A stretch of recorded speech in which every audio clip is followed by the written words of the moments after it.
ये तो तय हुआ कि जनाब पॉलिसी डायरेक्शन हमारी क्या होनी चाहिए। सर और देखिए, इसमें हमारे मोहतरम दोस्त ने एग्री कर लिया कि ऑडिट होना चाहिए, जो मैं 13 साल से कह रहा हूँ, फॉरेंसिक होना तो वो भी चाहिए। हमेशा से नहीं यही नहीं, कह अब रहे ये होंगे, तो इसी अभी तरह का अभी हुआ। शोर मचना शुरू हुआ ना, मैं तो बहुत अरसे से मचा रहा हूँ। खैर, और मैं एक ही काम कर सकता हूँ कि अपनी नॉलेज, अपनी ज़ात और अपनी चीज़ को मुल्क के लिए वफ़ करके उसके लिए फ्री टाइम निकाल के 1 महीने में इस मसले को हल करवा सकूं बैठ के। हाँ, ज़ाहिर है उसके पीछे मुझे पावर चाहिए। पावर से मुझे मिनिस्ट्री नहीं चाहिए, ना कोई पैसे चाहिए, ना कोई और चीज़ चाहिए।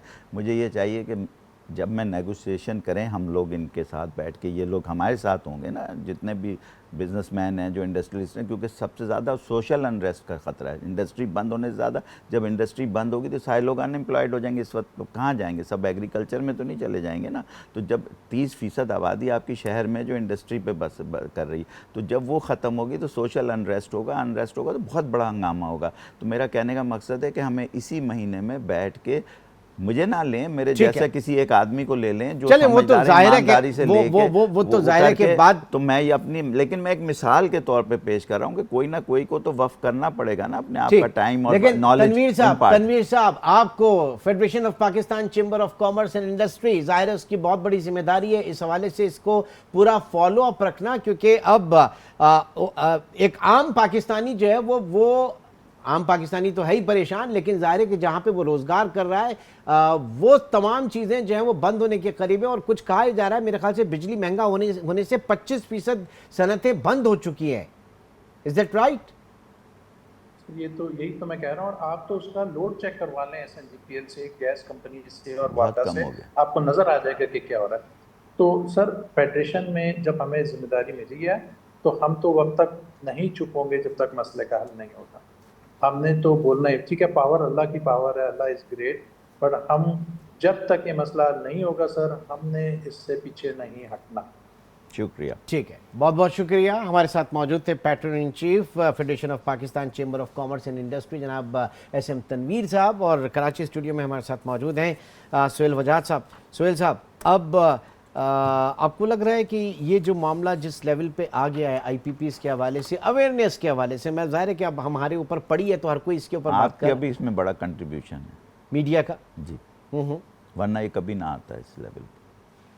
शुक्रिया इसको इतने नहीं, हम तो चाहेंगे ना कि चीजें आगे बढ़े। देखिए, मैं कौम तो ने ये शुक्रिया हमेशा अदा वो कर रहा हूँ, जो भी ज़ेरे अपना गर्दिश किरदार कर्जा। अदा करता है मैं उसका शुक्र, मैं एफपीसीसीआई का भी शुक्रिया अदा करता हूँ, सबका, क्योंकि ये हम सब के लिए, हम ये पाकिस्तान में सिर्फ एक किसी आदमी का नहीं है। नहीं तो जिनकी है वो, जिनकी है उनके दिलों में क्या है? चले आज वहां जाए ना, आईपीपीज जिनकी हैं। सर वो तो पैसे देखे ना, वो बिजनेसमैन है, वो पॉलिटिशियन है ना, उन्हें ना नहीं, वो अगर चले, टेक्नोक्रेट है। अगर मैं ये कहूं कि कोई बाहर की कंपनी है, कोई फॉरेन इन्वेस्टमेंट है, सर, जो पाकिस्तान के अंदर के लोग देखिए, हैं, रेगुलेटर का काम है रेगुलेट करना, बिजनेस वाले का। अगर मिसाल के ऊपर इनकम तो टैक्स रेगुलेटर का फेलियर है फिर यहाँ पे, इसका मतलब? बिल्कुल फेलियर। मैंने लास्ट टाइम नेपरा का चेयरमैन मान के गया मेरे से, आपको याद है या नहीं, हाँ। जो एक्स चेयरमैन थे, कि ये बात कि हाँ फेलियर है।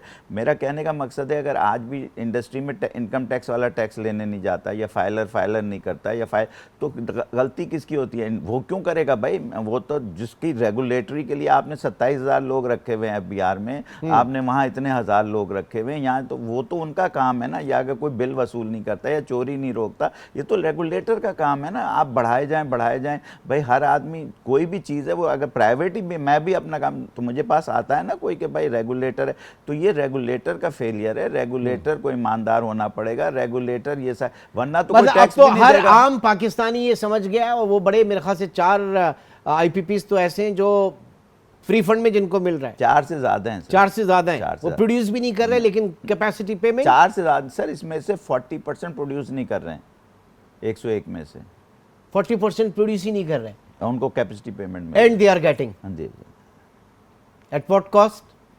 Eight the cost of economy, at the cost of रियासत। आपके और इनके इंडस्ट्री के, ये इंडस्ट्री जो बंद हो रही है, ये कॉस्ट नहीं है, ये मुल्क की तबाही है। जाहिर है। आप इंडस्ट्रियलाइजेशन के दौर में, लोग चौथे इंडस्ट्रियलाइजेशन के दौर में जा रहे हैं, आप स्टोन एज में जा रहे हैं, आप बिजली के पीछे भाग रहे हैं, लोग चांद पे जा रहे हैं, लोग क्या कर रहे हैं। हमें बिजली और गैस से ही फुर्सत नहीं है, खाने से फुर्सत नहीं है, रोटी, आटा, तंदूर की रोटी सस्ती, ये तो दुनिया में कहीं डिस्कशन ही नहीं है। This is not a discussion at the highest level. यहाँ ठीक। तो प्राइम मिनिस्टर से लेकर नीचे तक सब लोग ये कहते हैं आज नान सस्ता कर दिया, आज बिजली हो गई। सर ये डिस्कशन किसी भी सुमोटो बनता है। सर बनता है, अगर चीफ साहब लेना चाहें तो लें, हम हाजिर हैं, हम जाके पेश भी हो जाएंगे। बहुत बहुत शुक्रिया सुहेल वजाद साहब हमारे साथ मौजूद। और